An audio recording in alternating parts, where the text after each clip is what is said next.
UGC act 2026 వల్ల students road ఎందుకు ఎక్కారు? ఈ నియమాలే కారణమా?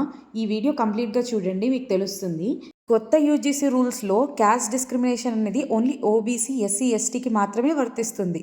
ఇంతకుముందు ఓన్లీ ఎస్సీ, ఎస్టీ మాత్రమే ఈ డిస్క్రిమినేషన్ కింద ఉండేవి. ఇప్పుడు ఓబీసీని కూడా యాడ్ చేసిరు ఈ రూల్స్లో. ఓన్లీ జనరల్ కేటగిరీ మాత్రమే దీనికి వర్తించదనమాట. వాళ్ళకి ఏమైనా డిస్క్రిమినేషన్ అయినా ఏం జరిగినా కూడా వాళ్ళు కంప్లైంట్ చేసినా దాన్ని తీసుకోరు. మిగతా అన్ని కేటగిరీస్కి ఆ ఆప్షన్ ఉందన్నమాట. ఓన్లీ జనరల్ వారినే వదిలేసినందుకు ఇది ఒక ఇష్యూ అయింది. సెకండ్ వచ్చేసి ఈ కొత్త రూల్స్ ఏవి క్లారిటీగా లేవు.